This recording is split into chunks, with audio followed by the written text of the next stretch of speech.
I had been working at my company for over 5 years, and it was always my dream to move up the ranks and earn a promotion. And finally, after months of hard work and dedication, it had happened. My boss called me into his office and told me the news. I was being promoted to a higher position. I was thrilled. This was the opportunity I had been waiting for, the chance to prove myself and take on more responsibility. I knew it wouldn't be easy, but I was ready to tackle any challenge that came my way. As I walked out of my boss's office, I couldn't help but feel proud of myself. I had worked hard and my efforts had paid off. I was going to celebrate this achievement with my wife, who had been my biggest supporter throughout the years. As I made my way back to my desk to gather my things, I bumped into my colleague, Mike. "Hey man, congratulations on the promotion," Mike said, patting me on the back. "Thanks, Mike," I replied, still feeling a little overwhelmed by the news. "It's a big step up, but I'm ready for it." "You definitely deserve it," Mike said, grinning. "We should celebrate tonight. Beer's on me." I hesitated for a moment, thinking about my plans with my wife. But then I remembered that she loved Mike, and I knew she wouldn't mind if we all went out together. "Sure, that sounds great," I said, smiling back at Mike. "Let's do it." I couldn't wait to share the news with my wife and celebrate my achievement with the people I cared about. This was going to be a night to remember. As I walked up the stairs to our apartment, I felt a sense of excitement and anticipation building inside me. I had been dreaming about sharing my promotion news with my wife all day, imagining the way her face would light up with pride and happiness. But as I reached our door, I heard something that shattered my hopes and dreams. My wife was on the phone talking in hushed tones. At first, I didn't think much of it, assuming she was just chatting with a friend. But then, I heard her say something that made my heart sink. "I can't stand him anymore," my wife said, her voice filled with bitterness. "I've been thinking about leaving him for a long time now. I just don't love him anymore." I felt like I had been punched in the gut. This couldn't be happening. My wife, the person I loved and trusted more than anyone else in the world, was talking about leaving me. My mind was racing as I tried to make sense of it all. I stood frozen in the doorway, listening to her talk to her friend about how unhappy she was in our marriage. I couldn't believe what I was hearing. Was this some kind of joke? Had she been feeling this way for a long time, and I just hadn't noticed? After a few minutes, my wife hung up the phone and walked over to me. "Hey, honey," she said, smiling. "You're home early. How was your day?" I could barely speak. The words caught in my throat as I struggled to find a way to confront her about what I had just overheard. I heard you talking on the phone?" I managed to say, my voice barely above a whisper. "You were talking about leaving me?" My wife's smile faded, and her face grew pale. "What? No, of course not," she said, her eyes darting around nervously. "But I knew what I'd heard. Don't lie to me," I said, my voice shaking with anger and hurt. "I heard what you said. How could you do this to me?" My wife didn't say anything. She just looked down at the ground, unable to meet my gaze. I could tell that she was hiding something, but I didn't know what. All I knew was that my world had been shattered, and I didn't know how to pick up the pieces. As I stood there, staring at my wife, I felt a range of emotions wash over me. Anger, hurt, disbelief, confusion. It was all there, jumbled up inside me like a tangled knot. I couldn't believe that the person I had trusted and loved for years could betray me like this. "What is going on?" I demanded, my voice rising with each word. "How could you say those things about me? Are you having an affair?" My wife shook her head frantically. No, it's not like that," she said, her voice trembling. "I don't know what came over me. I was just upset, and I said things I didn't mean. I wasn't sure what to believe. My wife had always been honest with me, but now I didn't know what was true and what wasn't." "Tell me the truth," I said, my voice cold and hard. "Do you want to leave me? Is there someone else?" My wife looked at me, tears streaming down her face. "I don't know," she said, her voice barely above a whisper. "I'm so confused. I just feel like we've grown apart, and I don't know if I love you anymore." The words hit me like a ton of bricks. My wife, the person I had devoted my life to, didn't love me anymore, It was like a nightmare come to life. "How long have you felt this way?" I asked, my voice breaking. "A while," my wife admitted, her eyes downcast. "I've been trying to ignore it, but it just keeps getting worse. I felt like the ground had opened up beneath me, and I was falling into a pit of despair. How could I have been so blind?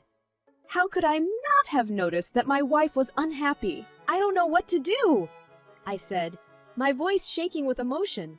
"I can't believe this is happening." My wife looked at me, her eyes filled with regret. "I'm so sorry," she said, her voice barely above a whisper. "I never wanted to hurt you, but the damage was already done." The trust between us was shattered, and I didn't know if it could ever be repaired. All I knew was that my life would never be the same again. After the shock of the conversation with my wife wore off, I was left with a difficult decision to make. Did I want to fight for our marriage, or was it time to let go and move on? For days, I couldn't eat or sleep. I spent my nights tossing and turning, trying to figure out what to do. Part of me wanted to forgive my wife and work on our relationship, but the other part of me couldn't bear the thought of staying with someone who no longer loved me. One evening, my wife approached me tentatively. "Can we talk?" she asked, her voice quiet. I nodded, still not sure what I wanted to say to her. "I know I hurt you," she began, her eyes pleading with me to understand. "And I don't expect you to forgive me right away. But please, can we try to work things out? I don't want to lose you." I looked at her, trying to gauge whether or not she was sincere. "How can I trust you again?" I asked, my voice heavy with emotion. My wife looked down at her hands. "I know I messed up," she said, her voice barely above a whisper. "But I'll do anything to make it right. We can go to counseling, we can work on communicating better, whatever it takes." I could see the desperation in her eyes, and part of me wanted to believe her. But I knew that it would take more than just words to fix our relationship. "I need some time to think," I said finally, my voice firm. "I can't make any promises right now." My wife nodded, her face crestfallen. "I understand," she said, her voice shaking. "I'll give you space. But please, just remember that I love you." As she walked away, I felt a sense of sadness wash over me. I didn't know what the future held, but I knew that whatever happened, it wouldn't be easy. In the days that followed, I continued to struggle with my decision about whether or not to stay with my wife. I tried to keep busy with work and other activities, but my mind was always consumed with thoughts of her and what our future might hold. One evening, I received a call from a friend of mine. He sounded hesitant and awkward, and I could tell that something was off. "Hey man," he said, his voice low. "I don't really know how to say this, but I thought you should know. I saw your wife out with another guy the other night." My heart dropped into my stomach. I had suspected that there might be someone else, but hearing it confirmed was like a punch in the gut. "What do you mean, another guy?" I asked, my voice shaking. "I mean, they were holding hands and kissing and stuff," my friend said, his voice apologetic. I felt sick to my stomach. How could she do this to me? After everything we had been through together, how could she just throw it all away for someone else?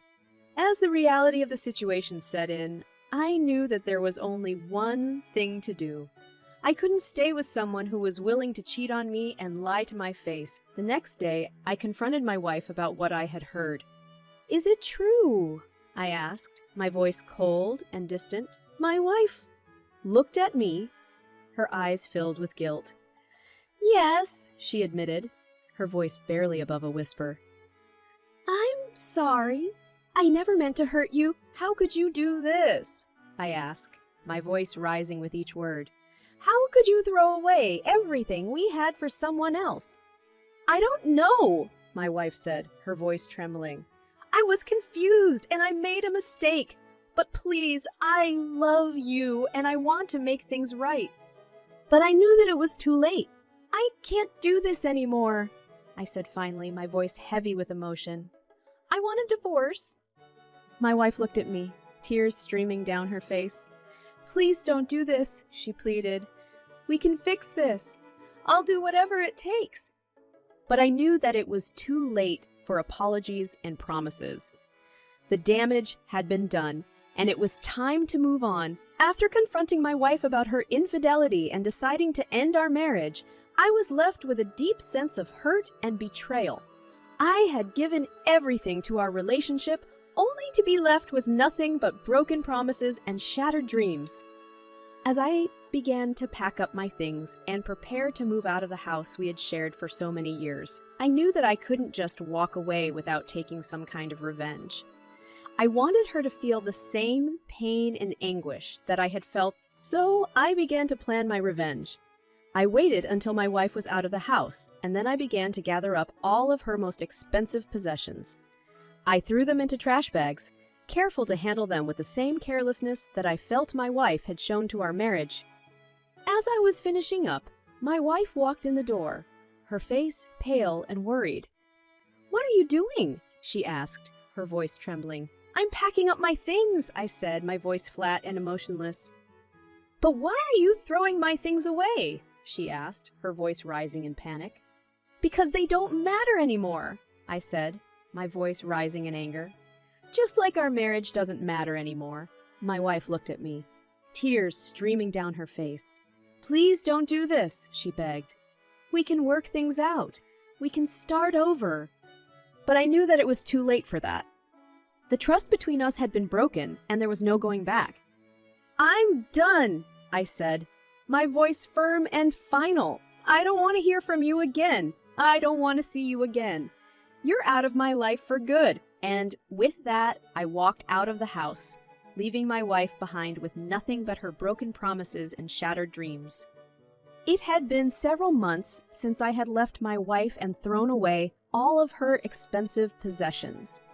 I had spent that time trying to pick up the pieces of my life and move on from the pain and betrayal I had experienced. One day, I received a call from my ex-wife. I hesitated for a moment, unsure if I wanted to answer, but eventually picked up the phone. "Hello," I said, my voice cold and distant. "Hi," my ex-wife said, her voice quiet and unsure. "I just wanted to check in and see how you're doing." "I'm doing fine," I said, my voice still cold. "I know that I hurt you," she said, her voice trembling. "And I'm sorry. I never meant to hurt you." "But you did," I said, my voice rising in anger. "You destroyed our marriage with your lies and your cheating." "I know," she said, her voice choked with tears. "And I'll never be able to make up for that. But I just wanted to say that I'm sorry, and I hope that someday we can find a way to forgive each other." I took a deep breath, feeling the anger and bitterness start to drain away. "I appreciate your apology," I said, my voice softening. "And I hope that someday we can find closure and move on from this." There was a long pause on the other end of the line, and I could hear my ex-wife crying softly. "I hope so too," she said, her voice barely above a whisper. "Goodbye." "Goodbye," I said, and then hung up the phone. As I sat there in silence, I realized that I had finally found the closure I had been searching for. It wasn't the closure I had expected, and it wasn't the closure I had wanted, but it was closure nonetheless. And with that, I was able to let go of the pain and the bitterness and begin to move on with my life.